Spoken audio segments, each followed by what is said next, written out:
Y esta noche nos da gusto recibir vía Zoom al doctor Jaime Cárdenas, investigador del Instituto de Investigaciones Jurídicas de la UNAM, quien ha participado también en estos diálogos nacionales sobre la reforma al Poder Judicial. Doctor, buenas noches, bienvenido a Punto de Referencia. Buenas noches, es un gusto saludarlos, Alberto, a ti, Azul, y desde luego a todo el Buenas auditorio noches. de Canal 11. Doctor, uno de los temas, bueno, son varios temas que se han planteado en estos foros, que van apenas tres y faltan todavía varios, pero uno de los asuntos que ha estado ahí flotando desde hace años, doctor, es el hecho de que el Consejo de la Judicatura esté en poder de quien es ministra, presidenta o ministro presidente de la Suprema Corte de la Justicia de la Nación. Escuchábamos hace un minuto esa necesidad de que se termine con esta doble vía de que son jueces y parte. Usted planteaba en su participación en el foro en Guadalajara la necesidad de que el órgano que investigue, sancione y vigile a el Poder Judicial tenga poderes extraordinarios. ¿De qué se trata, doctor Jaime Cárdenas? Sí, efectivamente, uno de los temas principales de esta iniciativa de reforma judicial es para separar de la presidencia de la Corte el Consejo de la Judicatura.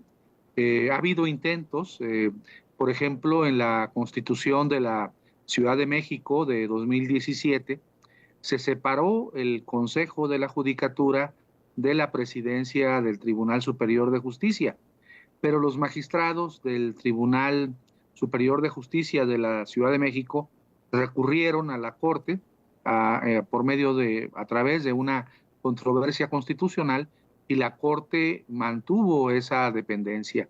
Es decir, el Poder Judicial federal y local se han negado a que exista una separación entre el Consejo de la Judicatura y los tribunales superiores, y en este caso la Suprema Corte de Justicia de la Nación. Y sí, efectivamente, en el foro de Guadalajara, uno de los temas que discutimos, que es muy importante, es un elemento que contiene la iniciativa del presidente. En la iniciativa del presidente, el Consejo de la Judicatura, por un lado, se separa de la presidencia de la Corte, y por otra parte, se divide en dos. Habrá un consejo que se encargue de temas administrativos, presupuestales, de adscripción de jueces, etcétera. Y por otro, habrá un tribunal de disciplina judicial que será muy importante para sancionar a funcionarios judiciales pues del Poder Judicial Federal, de los juzgados de distrito, de las magistraturas y desde luego de la Corte. Yo decía en Guadalajara que este Tribunal de Disciplina Judicial debería ser muy poderoso. Una de las críticas que se ha hecho en los medios de comunicación, o en algunos medios de comunicación, a la iniciativa judicial, señala que en los procesos electorales que se organizarán para elegir a jueces, magistrados y ministros, podrían intervenir intereses oscuros, por ejemplo, del crimen organizado o de poderes fácticos. Entonces, este Tribunal de Disciplina Judicial debe tener competencias, pues, para evitar que eso ocurra. Por ejemplo, debe tener facultades para pedir información de manera obligatoria a la UIF, a la Comisión Nacional Bancaria y de Valores, a la Comisión, al Banco de México, por ejemplo, al Ministerio Público Federal, a la Fiscalía General de la República y a las fiscalías de los estados, para superar los secretos bancarios, fiscales, fiduciarios y ministeriales, y poder realizar investigaciones plenas, completas. Y también debería ese tribunal sancionar a cualquier candidato a juez, a magistrado o ministro que reciba recursos ilícitos, y también el tribunal tendría que tener facultades para sancionar a los que aportan recursos ilícitos en una campaña de juez, de magistrado o de ministro. Entonces, este Tribunal de Disciplina Judicial, desde mi punto de vista, será uno de los elementos fundamentales de la reforma en caso de ser aprobada. Esto atiende, doctor Jaime Cárdenas, un tema que tiene que ver con la rendición de cuentas que ahora misma no reporta el Poder Judicial, a diferencia de otros poderes. Hay otras críticas también a la reforma que hemos visto, como que la elección de ministros, magistrados, aniquilaría el tema de la profesionalización del personal que está dedicado a tomar decisiones, a ser juzgador, pues. Y también que este mecanismo entonces haría que no prevaleciera la norma, sino otro tipo de criterios políticos, de popularidad, etcétera. Me llamó mucho la atención en su intervención también del día de ayer, que hablaba de una especie de cambio de paradigma sobre dónde debe descansar la legitimidad de este poder, no necesariamente sobre la norma o no nada más sobre la norma, sino a partir de una forma de entender el derecho mucho más amplia. ¿Nos podría hablar un poco sobre eso, doctor? ¿Cómo no? Con mucho gusto, Azul. Mire, actualmente en el Poder Judicial Federal y en algunos estados de la República se habla de la carrera judicial, pero eso en realidad es a medias. No es totalmente cierto que exista una carrera judicial. Hace aproximadamente 15 años, un consejero de la Judicatura, el licenciado Borrego, que había sido presidente del Tribunal Superior de Justicia de Zacatecas, elaboró un estudio muy interesante sobre el nepotismo en el Poder Judicial Federal y encontró cifras y información alarmante sobre esas relaciones familiares entre los integrantes del Poder Judicial Federal. Lo mismo ocurre en los estados de la República. Por otra parte, se dice que los jueces, los magistrados, los ministros, bueno, los jueces y los magistrados se eligen a través de concursos. Hay que decir que la mayor parte de esos concursos, casi el 90%, son concursos cerrados, donde no participan los abogados en general, las abogadas, sino solamente los integrantes del Poder Judicial Federal. Es decir, está cerrado el concurso a juristas ajenos al Poder Judicial. Entonces, todo eso que dicen ellos es bastante relativo.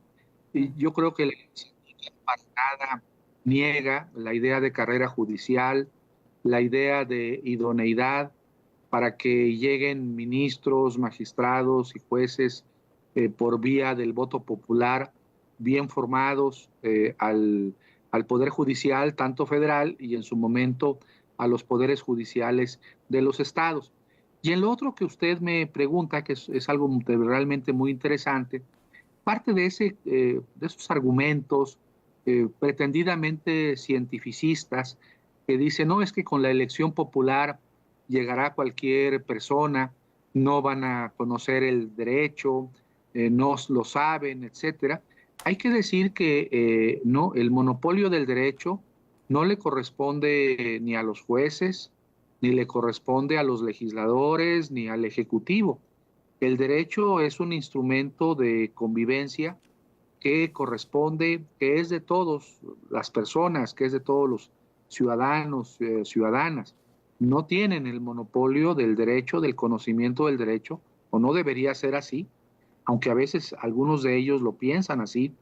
No tienen el monopolio del conocimiento del derecho los jueces, ni los magistrados, ni los ministros. Y lo que yo decía acerca del cambio de paradigma, pues tiene que ver con esto. Es decir, por un lado, ¿cómo le diré? Desdogmatizar todo esto del derecho, de que solamente hay personas pues muy conocedoras, iniciados, ¿no? Iniciados, una suerte como de casta, de mandarinato, que conoce solamente el derecho y que el resto de los mortales no conocemos o no tenemos posibilidad de conocer o aproximarnos al derecho. El derecho no solamente son normas, el derecho son contextos sociales, el derecho tiene un desarrollo histórico, cultural. Por ejemplo, bueno, hay miles de ejemplos, pero uno, para que se entienda, en materia, por ejemplo, familiar, el derecho de hace 30 años no es el mismo de ahora. Mire, yo cuando comencé a a practicar como abogado litigante, me acuerdo de un asunto que llevé en donde planteábamos para un divorcio necesario una causal de adulterio, y en esa época había criterios en los tribunales que señalaban que el adulterio tenía que realizarse de manera heterosexual, que la infidelidad homosexual no constituía adulterio. Bueno, todo eso cambió, ya esos criterios ya no se sostienen, y esos cambios no son tanto normativos, son principalmente cambios sociales, culturales, históricos en la sociedad mexicana. Pues un jurista no solamente debe conocer de normas, sino debe ser una persona que tenga un contacto con su sociedad, que tenga los pies en la tierra, que conozca el contexto pues, político, social en el que se desenvuelve. Y de eso hablaba. Hoy en día hay una escuela, y con esto ya termino en mi larga exposición, es la escuela pospositivista o neoconstitucionalista, que le ha dado al Poder Judicial una gran influencia en el derecho.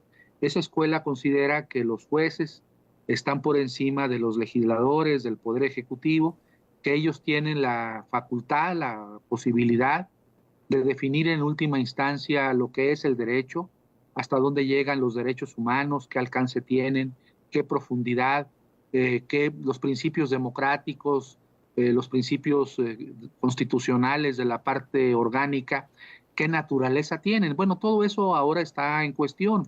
Esa escuela pues, es una escuela entre otras escuelas. No sé por qué en México se volvió la escuela dominante en los últimos 20 años. Y esta escuela pues debe tomar en cuenta otras realidades, las realidades de la sociedad y desde luego un equilibrio de poderes adecuado, donde el Poder Judicial no sea el último definidor del alcance del derecho. Sin duda hay muchos temas que tendrán que discutirse en estos foros y le agradecemos esta noche, doctor Jaime Cárdenas, que nos haya aportado estos dos puntos que han sido parte de la controversia y que nos ayudan a entender para dónde iría esta discusión. Gracias por estos minutos en Punto de Referencia. Gracias, Alberto. Gracias, Azul. Saludos al auditorio y disculpen mi prolongada exposición. Gracias. Hasta